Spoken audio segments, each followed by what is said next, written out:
올해 7월 달부터 미국에서 부동산을 살 때 상당히 많은 규율과 법이 바뀌는 걸로 지금 나오고 있습니다. 2019년도에 그 미국 부동산 협회가 그 미주리 주에서 살고 있는 50만 명 집 판 사람들이 소송을 건 게 있어요. 그 클래스 액션으로 해서 소송을 걸었는데 그게 이제 얼마 전에 협상이 되면서 규율 몇 개가 지금 형성이 됐습니다. 안녕하세요. 포틀랜드 오레곤 부동산 션입니다. 첫 번째로 알고 계셔야 될 건 바이어, 집을 살려고 하는 사람을 도와주는 부동산 업자가 받는 비용을 MLS에 못 넣게 한다는 거. 두 번째 중요한 부분은 집 구매자 부동산 업자는 같이 일을 하기 전에 꼭 같이 일을 하겠다는 그런 협서를 쓰고 난 다음에 집을 보여줄 수 있다. 그렇게 지금 나오고 있어요. 근데 그 비용을 MLS에 못 넣지만 부동산을 파는 사람 웹사이트는 넣을 수 있다. 이런 것도 나오고 있고요. 지금 많은 변동이 지금 한 3개월 동안에 많이 올 건데 꼭 알고 계셔야 될 부분들은 그 구매하실 때 부동산 업자와 협상하는 거 사인하실 때 그 부동산 업자가 어떤 서비스를 제공할 수 있는지, 그 다음에 그 부동산 업자가 얼마만큼의 경험이 있는지, 그 다음에 어떤 리뷰를 받았는지 지금까지 그런 것들이 모여져야 얼마만큼의 실력이 있는지 아니면 믿을 수 있는 사람인지 그런 부분이 형성이 돼야 이 사인을 하시는 게 현명할 것 같아요. 그렇게 보면 그 어떤 큰 웹사이트, 집 사는 그런 웹사이트에 들어가 보시면 뭐 오늘 오후에 집을 한 4시 반에 보여달라고 해서 그걸 딱 클릭해서 정보를 넣어주면 거기서 연락 오는 사람이 집을 보여줄 때 협상서를 써야 된다는 지금 어떤 규율이 나왔기 때문에 처음 만나는 사람, 그 다음에 기록 조사를 못 해본 사람들한테 협상서를 쓴다는 게 좀 부담이 되실 수 있습니다. 예전 같으면 바이어 에이전트라고 해서 뭐 집 한 2개 보여주고 같이 일 안 하면 되겠지 이런 식으로 생각할 수도 있으셨겠지만 그게 지금 어떻게 바뀔지 정확하게는 모르겠지만요. 만약 그런 협상서를 쓰셔야 된다면 그런 정확한 기록 사항과 그 다음에 어떻게 그거를 파기할 수 있는지 만약에 취소할 수 있는지 그것도 정확하게 알고 난 다음에 사인하시는 게 상당히 중요할 것 같아요. 근데 어떻게 보면 크게 안 바뀔 부분들은 그 바이어 에이전트 비용을 누가 줄 건지가 그게 지금 가장 중요한 문제인데요. 실제적으로 바이어 에이전트들이 해야 되는 일이 상당히 이렇게 많은 경우가 많습니다. 특히나 요 근래에 멀티플 오퍼 많고 나온 집이 별로 없어 경쟁이 높은 상태 같으면 바이어 에이전트 같은 경우에 저 같은 경우에도 지금 바이어 한 4분 정도 거의 한 6개월 정도 지금 찾고 계신 분들이 계시는데요. 그런 경우에 집을 제가 보여드린 게 최소한 10개 정도는 되는 분들이 좀 있어요. 그리고 오퍼 넣은 것도 최소 한 30% 집을 10개 보여드리면 한 2개 정도는 2-3개 정도는 오퍼를 넣는 경우가 있기 때문에 바이어 에이전트 입장에서 일이 상당히 많이 들어갑니다. 그런 상태에서 만약에 바쁜 에이전트들이 그 비용을 받는 그런 약속을 없이 계속 한다는 것 자체가 지금까지였는데 그게 이제 바뀐다는 거죠. 그러니 바이어 그 에이전트 비용을 셀러한테 오퍼 넣을 때 거기서 흥정을 해서 내달라고 할 수 있는 경우가 생길 수 있고요. 두 번째는 그 모기지 규율이 바뀌면서 지금은 이제 그게 허용이 안 되는데 모기지에다가 바이어 비용을 첨가할 수 있게끔 그렇게 만들 가능성도 있을 것 같고요. 제 생각엔.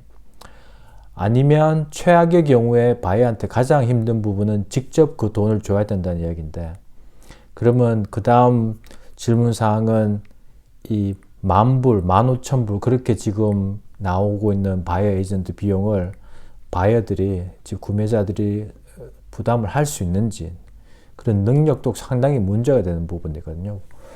왜냐하면 바이어 같은 입장에서는 다운 페이먼트도 넣어야죠. 그 다음에 클로징 코스트도 해야 된다는 이야기인데 거기다가 에이전 비용까지 합하게 되면 집을 살 수 있는 능력이 이렇게 확 이렇게 떨어지는 겁니다. 그러다 보니 집을 팔려고 하는 사람들 입장에선 그 사람들 도와주는 게 보편적인데 그런 지금 현재 나와 있는 도와주는 부분들은 셀러 크레딧이라고 해서 셀러가 예를 들어서 뭐 집 수리하는 거 흥정할 때 집을 고쳐주는 대신에 한 7,000불을 크레딧을 주겠다. 그러면 그 7,000불이 집 사는 분 그 뱅크에 이제 저축을 할 수 있잖아요. 그 돈을 안 써도 되기 때문에 그 7,000불을 갖고 나중에 이제 수리를 한다든지 아니면은 이자율을 좀 사서 낮추게 한다든지 그 다음에 이제 이런 경우엔 그걸 이용해서 에이전트 비용을 내는 그런 방법들이 지금 3가지 정도가 보이는데 제가 봤을 때 지금 아까도 말씀드렸지만 이번 여름 전에 상당히 많은 변화와 변동과 이 헷갈림이 많이 올 것 같아요. 저희 부동산 이 업자들한테 그 다음에 소비자들한테도요. 그래서 일단 어떤 서류를 사인하시기 전에 어떤 내용인지 상당히 이렇게 잘 이해를 하시고 난 다음에 사인을 하시는 게 상당히 중요할 겁니다. 그리고 집을 파시는 분들한테 잠시 말씀드리면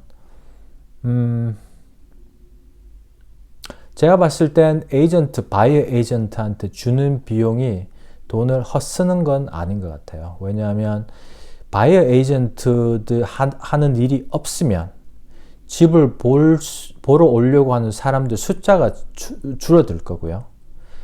집을 보러 오는 사람 숫자가 줄어들게 되면 오퍼 들어올 수 있는 가능성의 숫자도 줄어들 수밖에 없어요.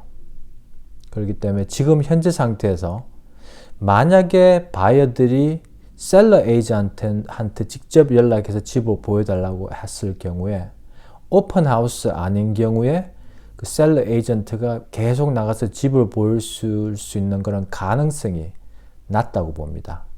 그렇게 낮게 되면 집 보러 오는 사람 숫자가 낮아지게 되고 오퍼 숫자도 낮아지게 되면 돈 받는 그 가격도 낮아질 수밖에 없는 거죠. 숫자적으로 봤을 때. 그래서 현재 집을 살려고 하는 사람들한테 집을 보여주는 가장 안전하고 그 다음에 가장 좋은 방법 그 다음에 집을 살려고 하는 사람의 어떤 그 능력 같은 것도 바이어 에이전트들이 일을 같이 하기 전에 다 이렇게 조사를 해놓은 사람들이 집을 보러 오는 거지 그 모기지도 못 받는 사람 이렇게 그런 어떤 필터도 안 된 사람들이 집을 보러 오게 된다는 것 자체가 어떻게 보면 안정성으로도 좀 위험할 수도 있어요. 저 같은 경우에 집 파시는 분들한테 누가 만약에 집 앞에 간판 사인 보고 전화해서 집 보여달라거나 아니면은 그 약속도 없이 집 이렇게 방문해가지고 집 보여줄 수 있는 이런 사람들한테는 절대 집을 보여주면 안 되는 거에 그 사람들이 누군지도 모르고 나쁜 마음이 있는지 없는지도 모르고 그 사람들이 모기지를 받을 수 있는 능력이 있는지 없는지도 모르는 사람들을 집을 보여준다는 것 자체가 말이 안 돼요. 그게 어떻게 보면 바이어 에이전트들이 이렇게 미리 조사해서 미리 다 확인한 다음에 이 사람은 집을 살 수 있는 능력이 되고 프리어프루브를 받았다는 사람들만 불러오기 때문에 상당히 효율적인 어떤 그런 시스템이죠. 지금 쓰고 있는 그런 시스템 자체가. 그러니 바이어 에이전트한테 비용을 주더라도 제가 봤을 땐 그걸 돈을 헛쓰는 거는 아니라고 보여지는 이유 중에 하나가 이런 것들입니다. 그런 안정성, 필터하는 거, 그런 모기지 받는 여부, 그 다음 시간 낭비도 물론이고요. 그 다음에 돈 더 받을 수 있는, 사람 많이 불러올 수 있는, 돈을 더 받고 팔 수 있는 그런 부분들. 네. 그래서 제가 지금 이렇게 여러 가지 말씀드렸는데, 일단 궁금한 사항 있으시면 저한테 문자를 주시고요. 특히나 저기 포틀랜드 오레곤 쪽에 집을 팔려고 아니면 살려고 하시는 분들이 계시다면 미국 전체적으로 이제 되는 그런 부분들은 제가 다른 타주에는 어떤 다른 법률은 잘 모르는 상태이기 때문에 그냥 문자로 밑에 남겨주시면 제가 최선을 다해서 답변 드리겠습니다. 좋아요, 구독해 주시면 감사하겠고요. 봐주셔서 감사하고요. 다음에 뵙겠습니다. 좋은 하루 보내세요. 안녕히 계세요.